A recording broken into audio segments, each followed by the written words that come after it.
First of all, thank you to the organizers for inviting me with such a rather exotic and seemingly lighter topic, but we might see it is not so light at all. And I was discussing this in the beginning of my activities here also with Serge, and he never saw it as a light topic. So it's about minority influence and fashion, and of course, as I said before, it's about social change.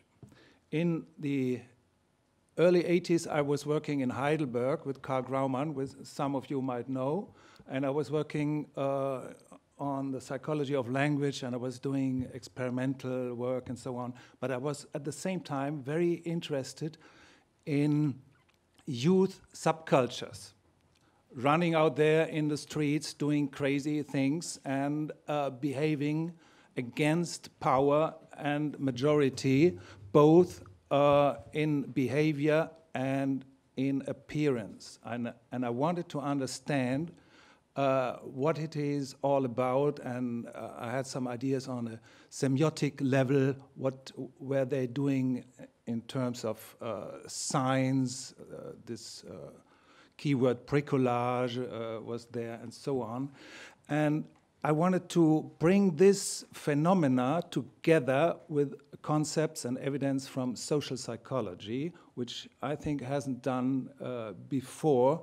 And one of the most striking thing is there were these crazy people running around, and nevertheless, they had influence on the majority. So they were rejected, but after a while, even police officers ran around with spiked hair or ear piercings and so on. And I wanted to explain this a little bit, and of course I found support here in the concept of minority influence. And I put this together with a theory of social identity and started to explore this, and I ended up in a more or less theory, or let's say model of fashion or aesthetic change in general. I want to present this briefly here as a kind of application of Serge's work. So I will follow these points. There were some traditional approaches to fashion change, and then I will explain the main assumptions of my model of style transformation. The traditional approaches to fashion change neatly fit what has been said before, that there was the idea of power influencing. So you see this trickle-down model, the upper strata influence, the lower strata, and so on, or manipulation, which was very interesting in the 70s. The industry is dictating fashion and things like that. And there are other models, pendular, or the postmodernists saying, okay, there is no sense at all, it's just a pendulum or a postmodernist play, and so on. And I think I could not work with this. They could not explain, especially the phenomenon of this obvious impact of the subcultural minorities. The main assumption is dress is a means of communication. There are vestimentary codes. We all understand and use them systematically, for very concrete goals, impression management. I just had a representative survey where a majority of people said they use clothing to create an impact onto others. Yeah? And of course, on the other side of the observer, there is a role of the outer appearance, including dress in impression formation, and all this has more or less relevant consequences. We just discussed a little bit the situation of young women in Tehran, which are hunted down by a dress police. And of course, it's not about dress at all. It's about social change and the situation of women and things like that. So there are real consequences, even if we in our everyday lives might not see so much of it. on the other hand, I'm involved in another project where young women with an Islam background here in Europe are using traditional symbols like a scarf or whatever to maintain their modern identities against their parents who are liberal, as well as against a Western society. So they are very interesting things, and it's not about the materials or the colors or so on, it's about the ideas behind. Maybe you know the experiment, the real lab experiment with the lab coat, where a colleague of us recently done in the United States, where they gave people a lab coat and let them make thinking task. You know that, maybe? And they really were better in concentration and other tasks, really did better when they had this lab coat on. But it was necessary to have the idea that is a lab coat. If they did not have this idea but thought it was a painter's coat, it didn't work. So it's the idea, it's not the stuff. Yeah? This is very important. And it's all about the ideas behind this. But next point, dress and identity are corresponding very thoroughly together. Dress is a kind of second skin, so it merges in the outer appearance with our physical body to an overall impression we give, and we have the possibility to design it, to manipulate, but the impression still, if it's not overdone, thinks this is the person. On the other hand, dress as communication is a rather inert medium. When I talk now and I say something wrong, I say, oh, excuse me, I didn't want to say that, I didn't mean it. I cannot retake my dress style now. We decide what we want to communicate in the morning, maybe, or when we are buying this, and then we are stuck to this. And of course, this has implications for identity, because when we are communicating together, and you would change the whole time your dress, as in some morphing videos, I would not be sure with whom I would communicate. So this is a stable basis of identity to communicate on a verbal level, maybe. Yeah? So it's very interesting to have this medium, dress, for identity. It's relevant for the communication of identity, for the communication of a personal identity, individual identity, and of course, and this is the most interesting thing here, a social identity. By the way, we can define individual identity only by using social categories and specific combinations, things like that. There is no private language, as Wittgenstein says. But in terms of social identity, of course, dress and other means of styling are objectivations, materializations of social categories and corresponding values, norms, and so on, which are relevant for inter- and intragroup perception and behavior, and then also for individual orientation and commitment to own category. So dress, clothing is about communicating personal and especially social identity. Fashion, then, if dress styles correspond to identities, a modification of identities should or will result in change of styles. Here in this argumentation, I follow authors like Richard Sennett, yeah, elaborating the idea that societal changes in the society, in the structure of the society, challenge current identity. Yeah? They require the adaptation of identities corresponding to the changing emergent values. So for instance, the example Sennett was using and the thing he was analyzing is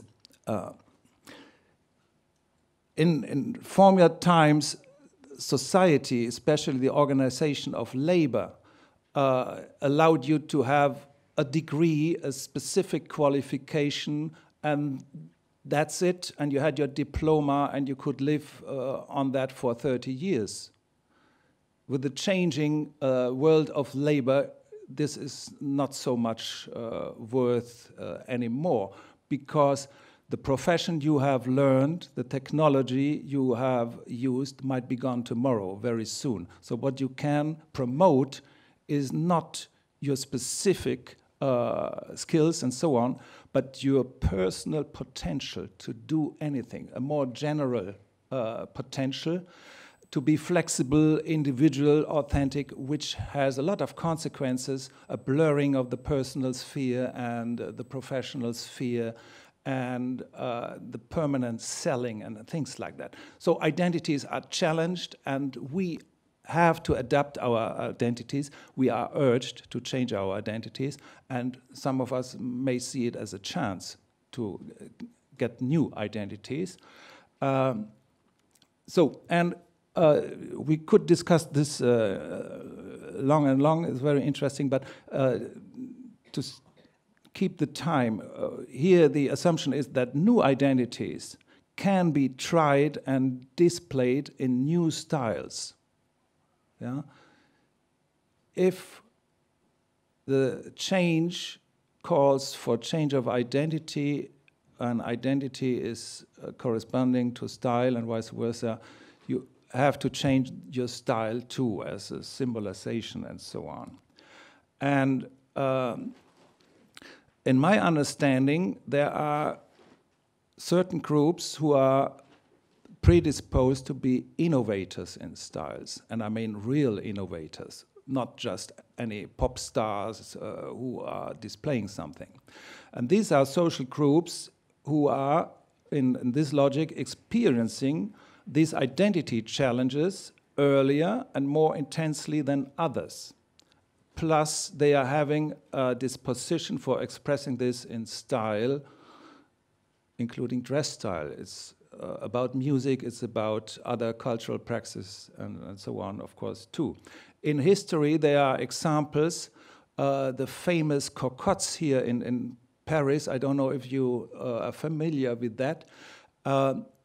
These were women who were fallen out of the traditional classes separations, and they had to make a living with the help of rich and established men.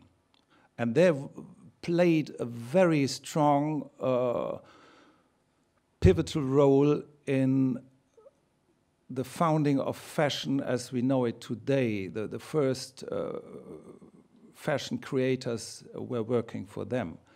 The idea behind this in this context here is that they were minorities, they were outsiders, and they were urged to express themselves in style, because they had to present themselves too in dress style and other things.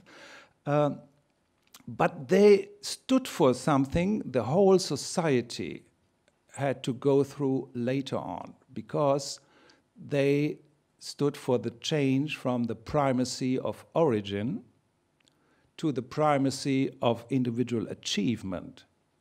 Yeah? Before, it's your origin who defined your position and so on. Now it's your own achievement. So one can interpret this like that. Today, it's more or less youth subcultures who are in this position, who are urged to react to social change. The recipes of their parents don't work anymore because the change is so fast, and they have to find their role, and they are inclined to do experiments also in style and so on. So minorities, outsiders without power and reputation, and as a rule rejected. This is the interesting thing, of course. How then can they influence the majorities? And of course, here we are at the heart of minority influence. And what I say is it's still working? Okay. They do, as a rule, match the criteria for active minorities. I name, you know this all: investment, autonomy, consistency in conflict with power and majority. They have a disposition for expressing this in style, and they profit from a favorable normative context, the so-called zeitgeist, as it was also named in publications in that area on minority influence. So they display identities and values in reaction to fundamental changes in society the majority will have to adapt to. So in this sense, other researchers have interpreted the hedonism of the hippie culture as anticipation of the hedonism of consumer society. Punk could be interpreted as an expression of a crisis of meaning, which was relevant to the majority too, and things like that, the economic recession. So you can say there is some zeitgeist anticipation, really. So, and partly they are acting in the universe of preference and originality norms, where influence is easier, but on the other hand, they are also rigid, and the problem starts in the universe of objectivity. A rat is not a house pet, yeah, and blue is not a hair color, and so on. But so they should have rather indirect influence because they are rigid minorities with all that. But on the other hand, they are supported by flexible minorities, which are artists, designers, often rooted in the same subcultures. Think of Gautier or Vivienne Westwood, and so on. Okay, and their customers, avant-garde milieus with the need to display their own creativity, new styles, and so on, which I call both groups style transformers. So, to make it short, this is the overall model. I said the most of it already. You have this change in society here on the left side with all these factors which are challenging the current identities.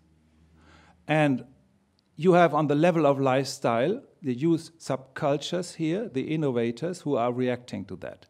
And then you have manifestations on the level of design or production and on the level of media. And we have these subcultures, which are the innovators here, and the flexible minorities, intermediaries, cultural intermediaries, the style transformers who help them. And then it goes into mass fashion, which is not only mass, but you have a lot of different milieus.